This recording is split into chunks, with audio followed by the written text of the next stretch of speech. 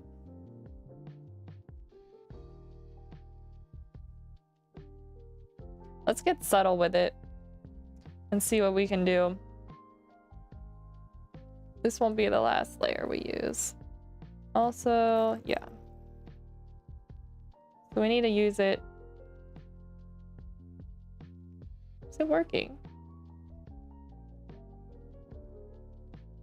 Oh, you can't even see it. Okay, there we go. Alright, we're not gonna use that brush. We're not gonna use that one either. Oh, hey guys. What about this? Slight speckle brush? That could be nice.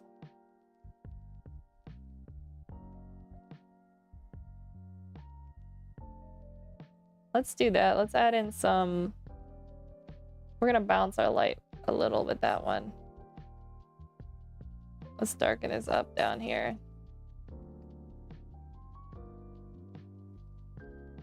Oh, we can't really darken with that one. So I'm gonna go to this one. Oh dear, we went too heavy with that one. Let's erase this out a little.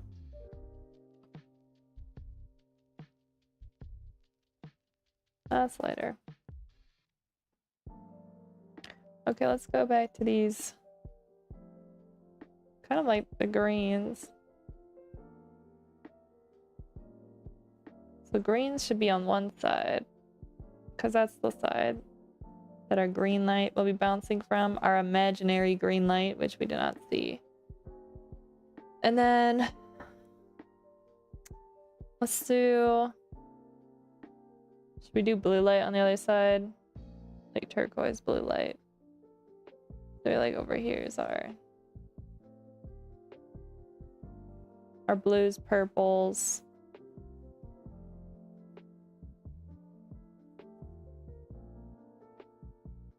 Just a little bit there.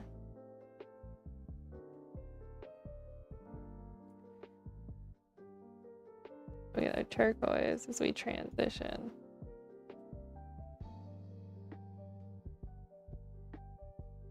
We might be airbrushing this too much. But it's alright, we can go back over with our... We can go back over it with our other shades.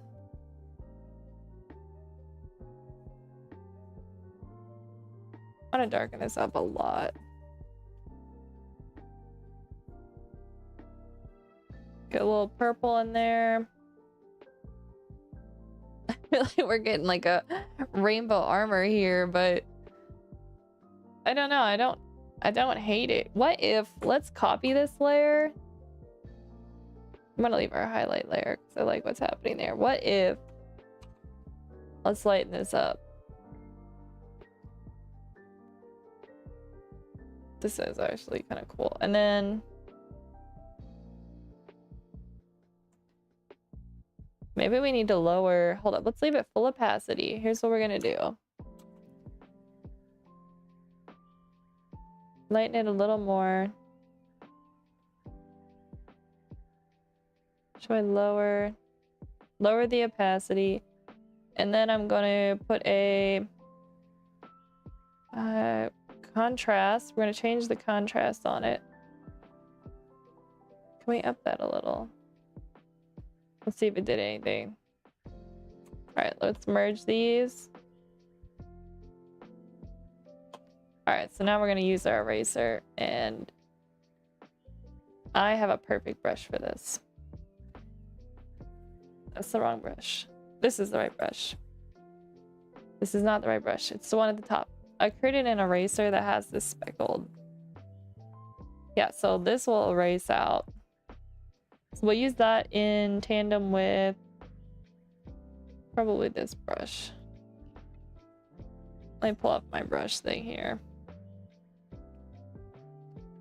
I need these next to each other. Okay. Oh, let's also... I'm gonna change the brush settings on this eraser. We're gonna turn off shape dynamics, and we're gonna turn on transfer. So I know I want this in shadow. This.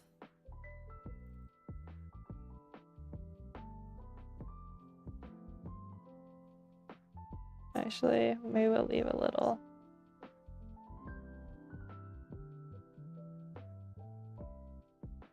Actually, guys, I think we're cooking now. This is good. I might honestly, I need to save this, what I just changed on the eraser. I like this better than their original one, which was just a little too hard for me. I like when I can like very subtly make eraser, you know, like erase things out. It's not so just like instantly going, you know. Let's expand this a little bit. Get the bill here. Let shading here. Yeah, because see much like color depth we were still able to pull out. This is good.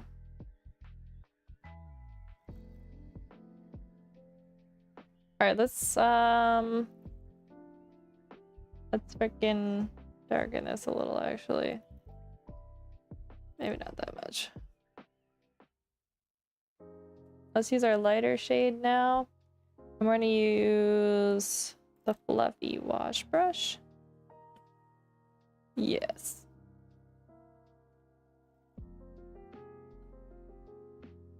I want to lighten that with... This layer's getting weird. We're going to do just a regular layer on top.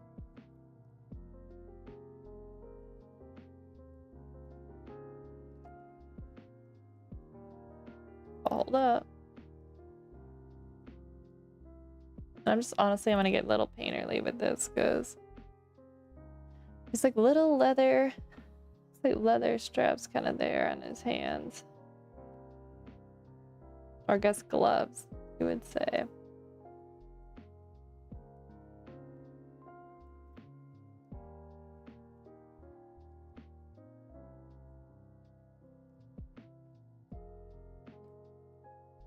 There we go.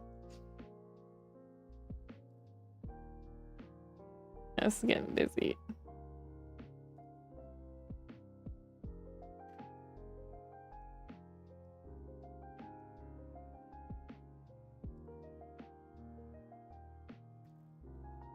Okay, I really like this song. Do do do do do do do do. Let's hit the beak with the little, or the bill with the highlight.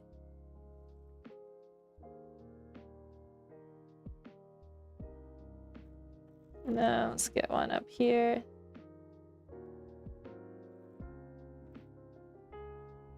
And then also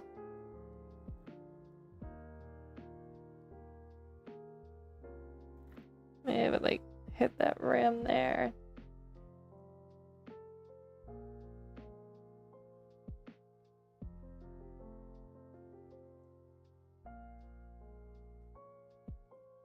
Do do do do.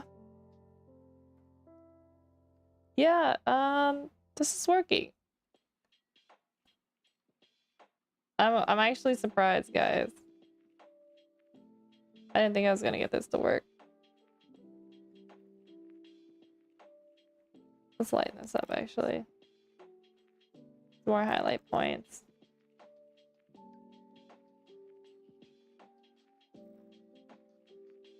And let it line up here.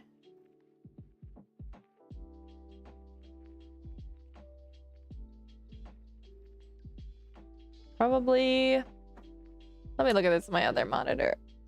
It really does help when you look away. All right, it's 5 already. I'm trying to think. I really wanted to get this done. I hit a little crazy with these highlights. Maybe there. Honestly, this is like, it's fan art, so it's allowed to have a little interpretation. I think what I'm most worried is that I'm overdoing the colors. Highlight. Make sure this is in here. Let's do, all right, let's how the eyes work. Looks like the eyes glow. That's kind of fun. Also, his eyes are like, they're lighter, but then we get, it's very subtle, but it's like a trim of like reddish light.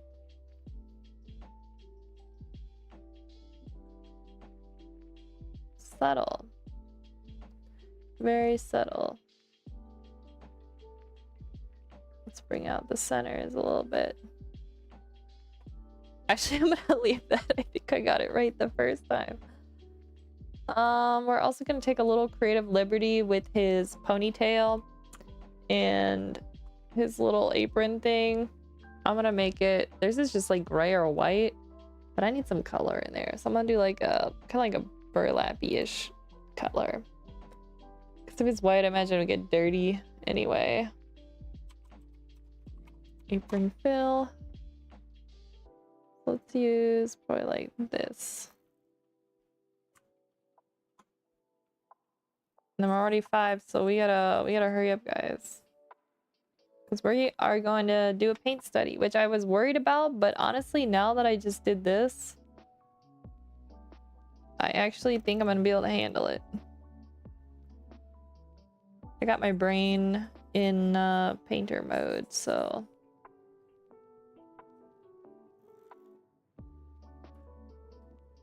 Oops. Question is, what? Do I build a special file for that? I don't know. Let's have this dip towards purpley in the shadow.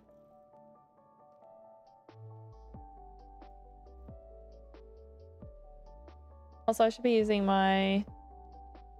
Here it is. Use this brush.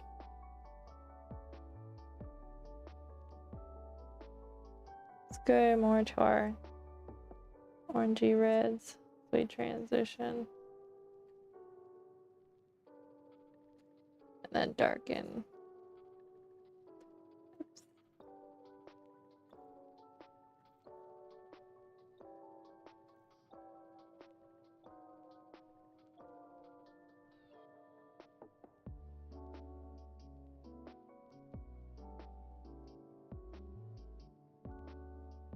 Maybe we don't do purples. Maybe we just go like more towards the red browns. And then let's do our like warmer yellows up here where the sunlight's hitting it. Let's hit it with a little more color. And a little bit here on the tummy. Alright, as far as the ponytail goes, this part will probably get a little bit more light. And then we're gonna get shaded in here. I kind of like this transition we got going though, from like yellowy to purpley. It's kind of pretty.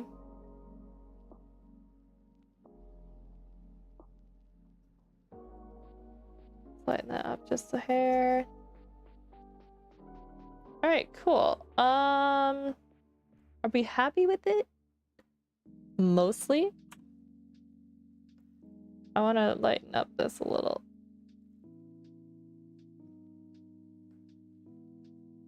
And then should I add just a little texture and lighten it up? We didn't do too much down here on the feet actually, guys, and we were shading. But I think that's all right. I think if I did too much, I would get out of hand. The feet like aren't that important anyway. Let's add a little. Let me use a softer brush, but I want to add some color. Light bounce going on here on the stomach.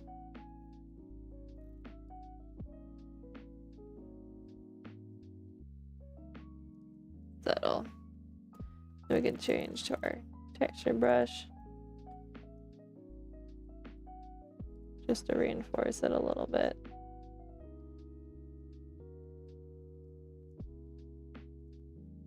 Maybe we add, I feel like the greens looked well in there.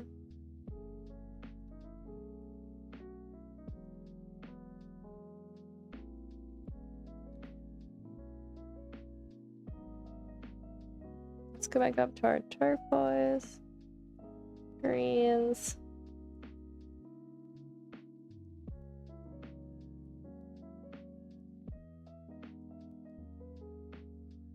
Do, do, do, do, do, do, do. Let me get our blues more here. This will be almost facing up towards the sky, but we will get a bit of the bounce going on from the shadow of the bottom of the bill.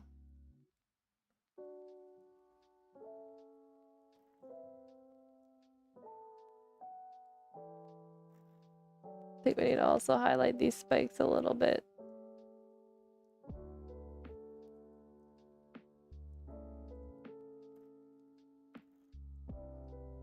And the hands.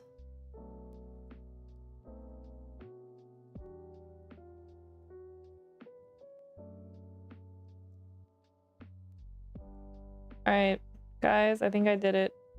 I need to let this go.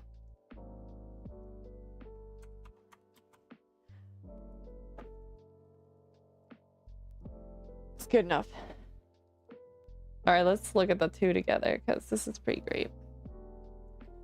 I'll just do the old screenshot-aroo. Let me put in here for you guys. Because we gotta see the two together. These are actually kind of cool. I'm not gonna lie. Like, look. These turn out pretty cool. Alright, you guys take a look at that while I find us a image to paint. Let me go through my pictures. Something that won't dox me. Do we paint Benny? We are not painting an animal. And I'm telling myself that. Not allowed. Do I allow myself to do something with buildings? Do I? Okay, hold on. Let me pull up Photoshop. Let's do... Let me save this file.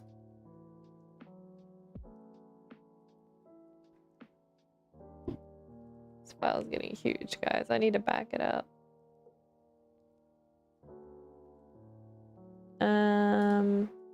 Do we just put it in? Do we just paint it in here? Let's do that.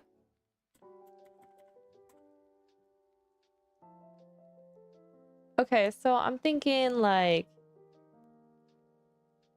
I have this picture. So we got this one. We got, let me choose another one. Eh, this one's kind of boring. Oh, I actually wanted to paint this. This may look like ugly and boring, but I kind of want to like exaggerate a lot of what's happening there. So maybe that one. Did we get crazy and do... Oh, actually, hold up. I got a closer image that I liked better. Definitely like the blues better in the sky on this other one, though. Oh my gosh. Wrong key. Alright, look, I'm allowed to choose one more. I'm really leaning towards that last one, though.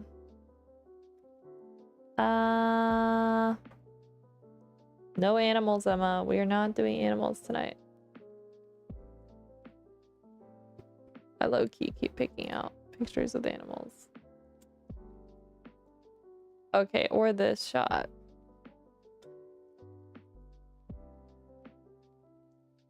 What do you guys think?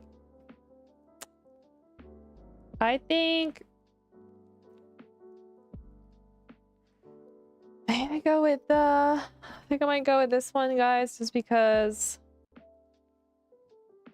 I want to focus more on the values rather than trying to paint the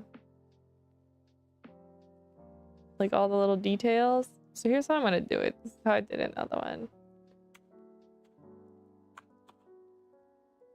Oops.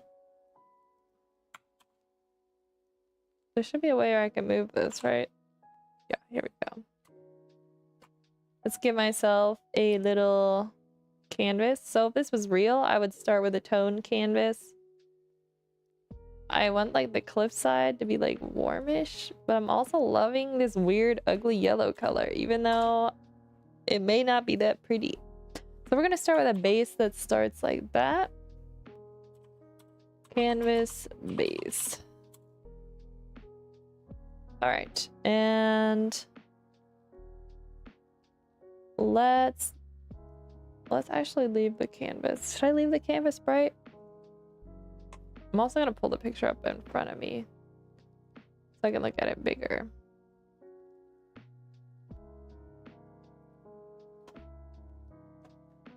So let's just block out. Let's block out what's happening here. We're gonna bring out. Let me grab some brushes from a different pack. Got some wet media brushes. Do we do watercolor brushes? We just have to be careful because, yeah, those lag out the computer. These are charcoals, apparently. Forgot I had these. These could be nice for... I don't know if they're thick enough, though. How about art markers? No, not art markers. We're gonna spend most of this time choosing. Here's the Adobe's Winter 2024 brush pack. Brush paint. Oh, yes. Absolutely. That's the one. Okay, so we're just gonna block in kind of what's happening here. One thing I learned is not to draw on the wrong layer. Let me lock this one. Okay, here we go.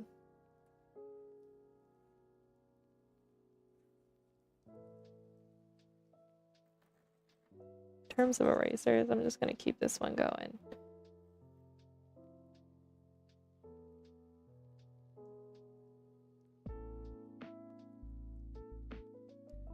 What was I saying? One thing I learned is when you paint digitally, you can frick, I made this way too big.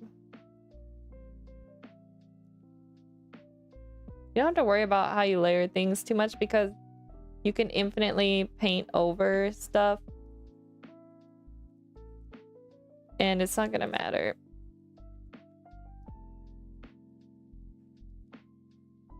Like, it's not like you have to worry about the paint getting too thick and whatnot. Like, you can just paint and paint until the cows come home.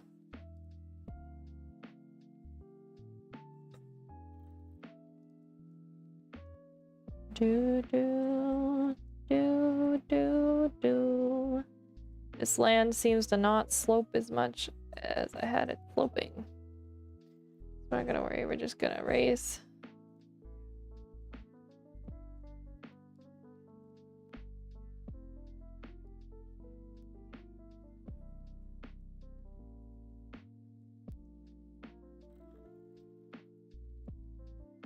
Also, we need to make sure we pay attention to our horizon line, which is part of why I took this picture. I found it really interesting with the land jutting out. And then with this light going on here, I'm always down for like a challenge of trying to draw a dark scene with a light source. I'm like, I would love to put myself through that torture because it would be so hard to get the values correct. I might change, I'll expand this probably in the finished composition where I'm gonna have Actually, the horizon's like here. I'm gonna extend this part out on the side. All right, so let's get in with filling these in. So our foreground is gonna be the darkest dark. And I'm gonna make those like cool greens. And I'm gonna make this back part here, I'm gonna make those warm greens. Normally you keep your cooler shades towards the back because of just how, oh my gosh, what's the word for it? Atmospheric, whatever. Like if you look in the distance, you know how mountains will look blue or whatever? Like you get that in the distance. But in this shot, I really want to play up the yellows that's going to be coming. And so that's what I want your eye to be drawn to. Like that, the yellow light within the very bluish scene. So I'm going to use very cool colors. And then the only warm colors and spots are going to be at the light source. All right, let's do a little water fill. I'm gonna use like these. Oh, that's too much. There we go. And it's gonna get a little lighter.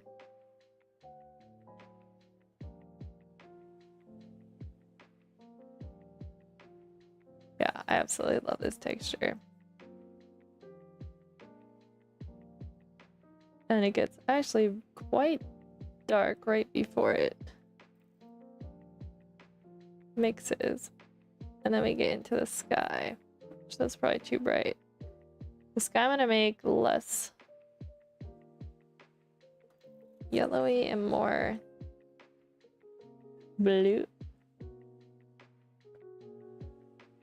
It looks like it's lightning, is it? There is a bug in my room. Please let that be a ladybug. I'm not scared of ladybugs. It's a ladybug. We're good.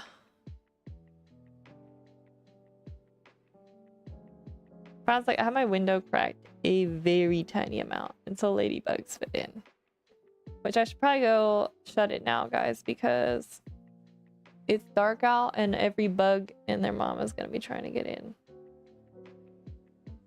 Let me go do that now, guys. I'll be right back.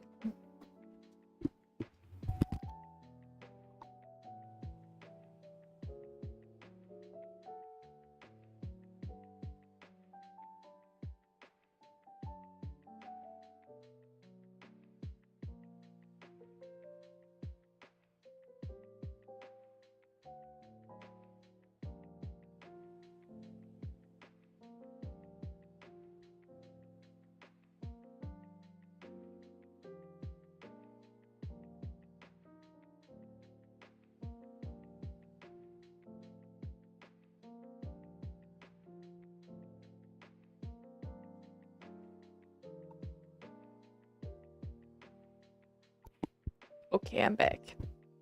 Honestly, this is not looking bad as a first, like, thumbnail start. You also notice I'm keeping my screen really small. Not like, I'm definitely... Wow, I look really purple. Hold up, guys. Let me adjust this. I just turned on another light. Keeping it small because I have a tendency to just like go crazy over details. And the purpose of these is to, you know, be just like capturing the values and some of the colors, but I don't want to...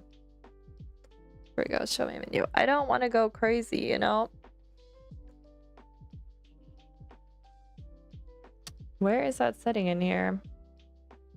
Brightness, color. There's some color presets in here. Where'd they go? Oh, temperature is on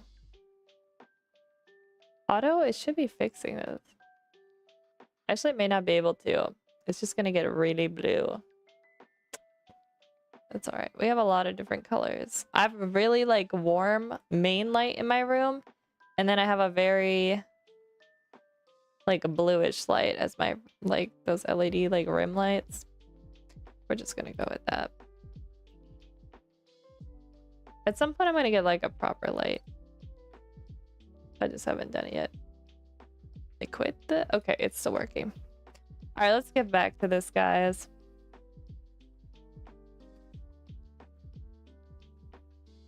And then the cloud. Honestly, we're being too generous with the saturation here, I think. I'm gonna make this all a little bit lighter.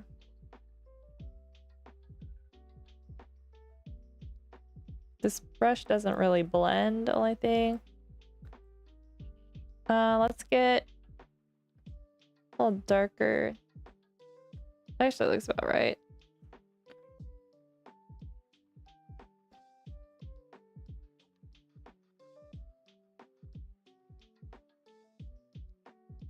And then it almost goes a little like grayish green up here.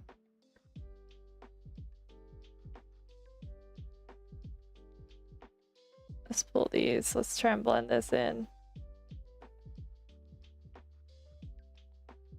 These are really subtle color shifts here.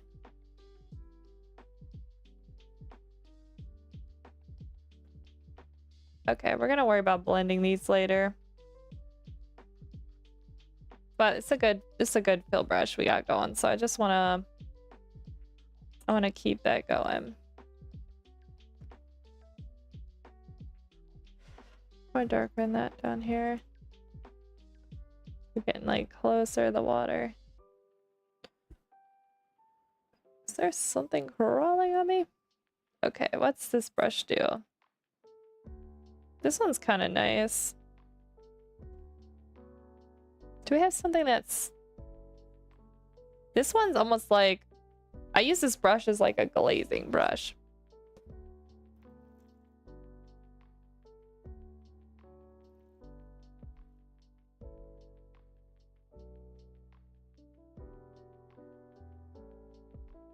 Let's get this rock in out here, which I do believe I am putting in too big. So it's about... Starts about there. Ends about there. Again, I probably shouldn't worry too much. I can take some creative liberties with the rock placement and size, and nobody's gonna be the wiser. Unless it's like absolutely out there and like massive, then people are gonna know. I mean, unless they weren't there though, they're not gonna know actually. But I will know, so. Alright, this is a good start. I really like doing dark scenes, guys. I'm not gonna lie, this is gonna be fun. It's gonna be about like 30 minutes later and I'm gonna be crying about this because it's terrible, but at least we're trying. Alright, so the water darkens around it. Pretty far out here. Pretty subtle. Not as much there, actually. Honestly, the water needs lightened a tad bit, but this is where this good old like glazing brush can come in and we can really subtly lighten up. Also, interesting thing here, we're getting right, you can see where the light, let me pull out a stark color for you guys. Observe this. Let me build a new layer. So we get this light here, but this is light, and then we get dark right around it, and then the water lightens again. So we got to make sure that we add that in there, which we can worry about once we get. For now, I'm just gonna lighten this up.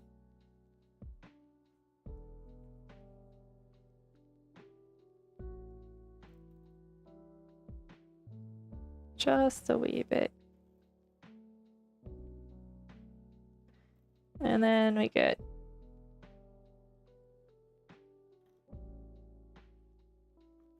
gets light around here, but we're also getting more purpley blue color ocean. less green. These are very subtle changes.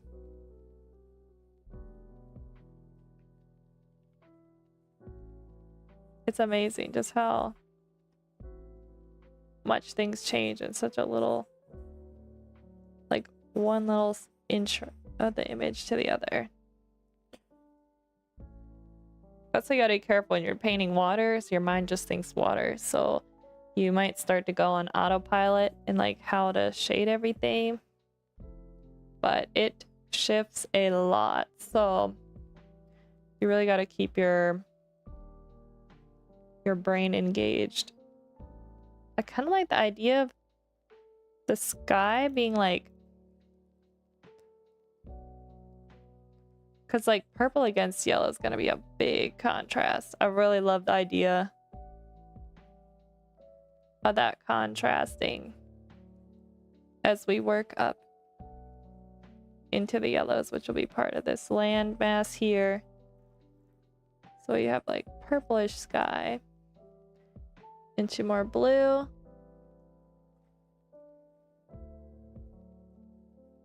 Yeah, let's blue this up a little bit.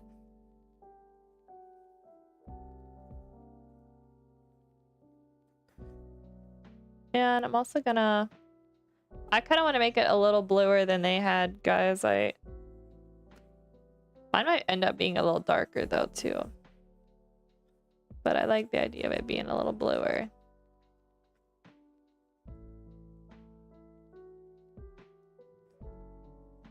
How we looking on that other monitor? Looking not too shabby. No, that's gonna be way darker. More blue. There we go. That feels right. This is the kind of stuff I would love to teach. Like, I feel like this is the kind of stuff I got really excited about when I first learned it, and I honestly still get really excited about. So it kind of just, like, I want to share that joy with other people. Like, it's so exciting when you really understand what you're seeing better. Not that I'm a master at this by any means, but it's just the little things you learn that make like huge differences in how you paint and just perceive everything. I'm gonna keep mine greener up top. I just like that. All right, let's get a handle on this foreground here. Like what we got going with this muddy yellow green. I think I'm just gonna layer that in more. Let's switch back to our... Is it this brush I was using? No. This one. Oh, this is a fun texture, but we're not gonna use that. I think it was fresh paint. Yeah. Let's get it darker too. So... Again, I think I need to... So here is where that slopes down. I'm gonna cheat and measure a little, guys.